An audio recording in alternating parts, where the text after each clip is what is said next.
Since the election of several far-left Democrats to the House, we have seen a growing divide between more moderate Democrats and the newly elected far-left Democrats. Recently, many modern Democrats voted in line with Republicans. This triggered the ire of Nancy Pelosi, who called on the Democratic Party to vote like a team.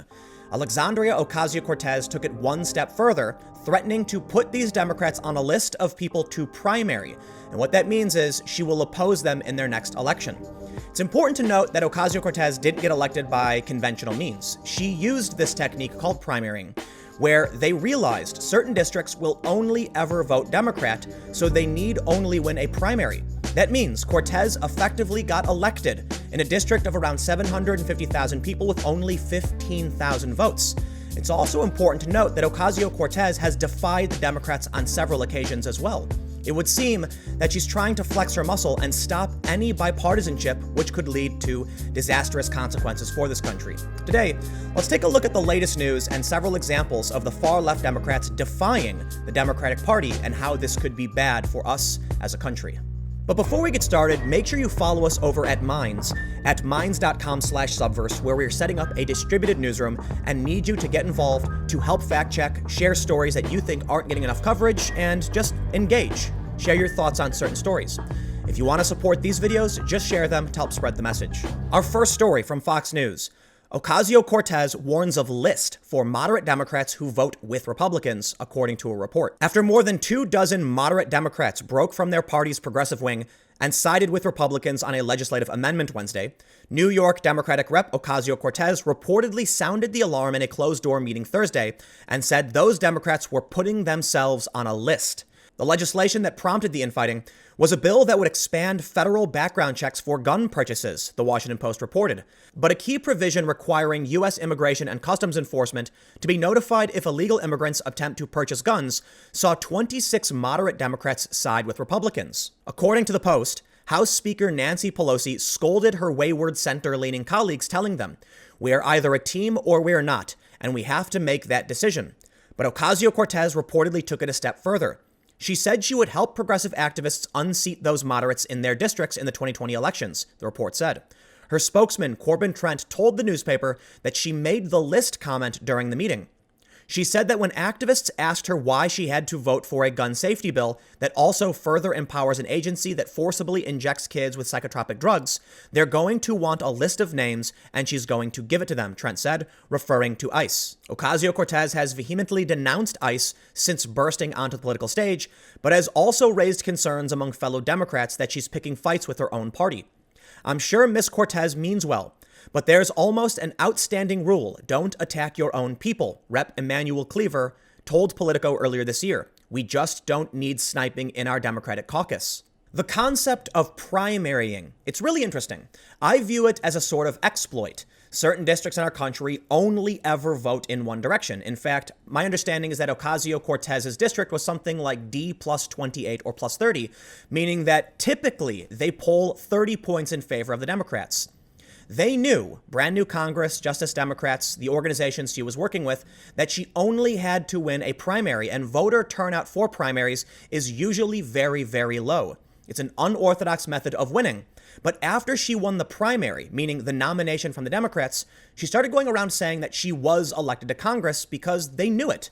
They knew there was no way that her district would vote for anyone else. This means she was able to win her seat with only 15,000 votes in a district of 750,000, keeping in mind that Cynthia Nixon, who was considered to be the progressive candidate in the governorship for New York, lost the Bronx 83% to 17%, and Queens 73 to 27, showing that in all likelihood, New Yorkers didn't want someone overly progressive. They wanted the more moderate candidate. More importantly, is that Ocasio-Cortez has actually sided with Republicans in the past.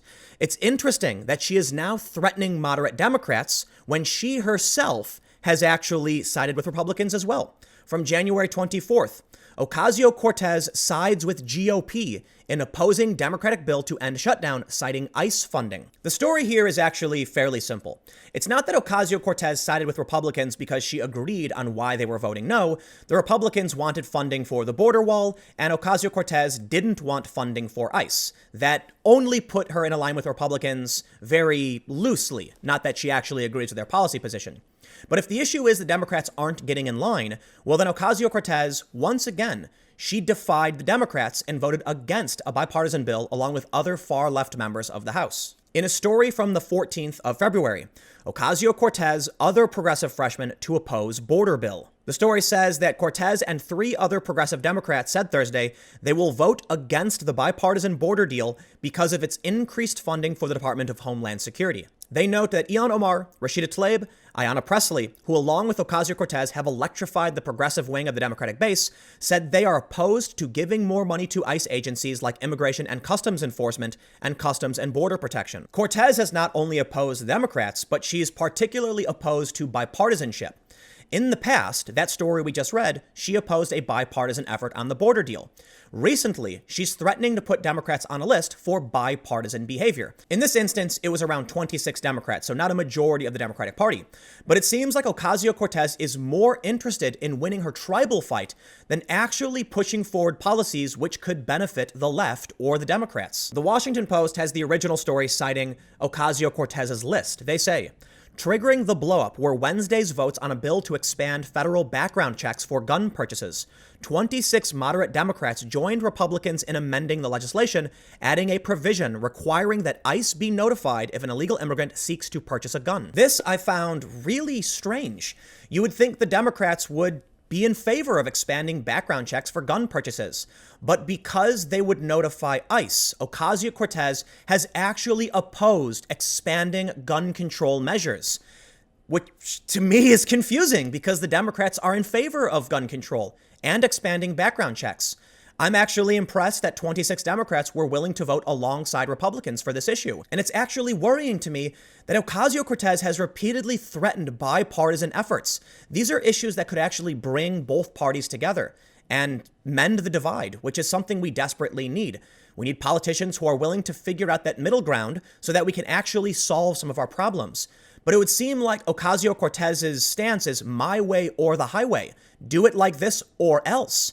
And now she's actually threatening to throw her weight against the moderate Democrats. And this isn't the first threat she made. Previously, Ocasio-Cortez on a live stream said she was going to primary other Democrats. This story from January 11th.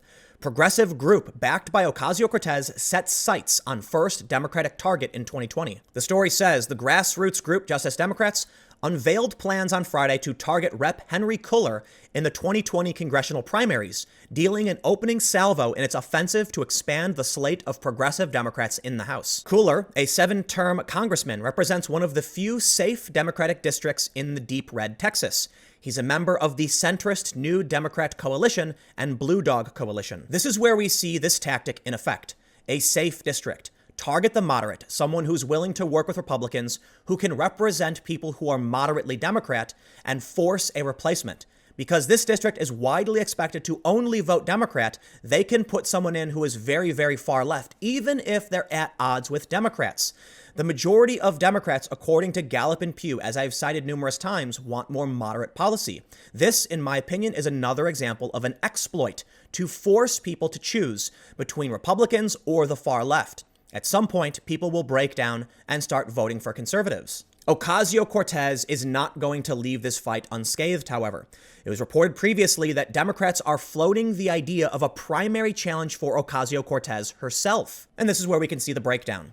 Ocasio-Cortez is also vulnerable to this exact same technique, which means given the opportunity for someone more moderate, it is likely her district may actually vote her out. Now, I think Cortez has become so famous, she may actually be invincible at this point. She will likely be voted in simply because of name recognition, which is very, very powerful. But the Democrats have another technique to try and eliminate her as this war continues. As reported on February 9th by The Intercept, New York Democrats could eliminate Ocasio-Cortez's district after 2020. The story says, following the 2020 census, every state will draw new district boundaries to reflect changes in the population. Now, that technique won't guarantee the ousting of Ocasio-Cortez, but by eliminating her district, it could put her in a bind. She would then have to go up against another incumbent and make that district choose between her or their long-standing representative who they might actually like. This is a potential threat to Cortez. But the war continues, because following the threat of a primary challenge, Cortez announced they were coming for her. This story published by Salon on the 1st of February. Alexandria Ocasio-Cortez raises more than $100,000 after talk of possible primary challenge surfaces. The fight is on, and I think I've shown more than enough sources to show the mainstream moderate Democrats are going up against Cortez, and she is fighting back. But admittedly, it looks like Cortez, the Justice Democrats, and brand new Congress are the ones who started the fight. I can't blame them. I'm not a big fan of corporate mainstream Democrats either. But Cortez seems to be overly arrogant and narcissistic and threatening bipartisanship, and this presents a real problem.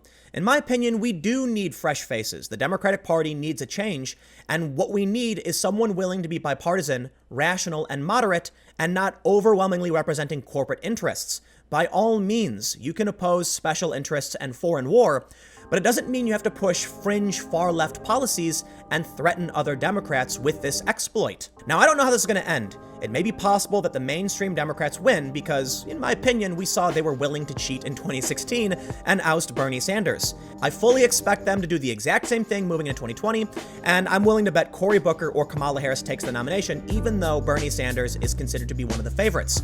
Or Joe Biden, who is the favorite, might actually just win in that case. But if the Democrats were willing to cheat in 2016, why wouldn't they just find a way to cheat again and remove the nuisance that is the new far-left progressives in the House? Let me know what you think in the comments below. We'll keep the conversation going. You can follow me on Minds at Timcast. Stay tuned. New videos every day at 4 p.m. Eastern on this channel. And I'll have more videos on my second channel, youtube.com/TimcastNews, starting at 6 p.m. Thanks for hanging out, and I will see you all next time.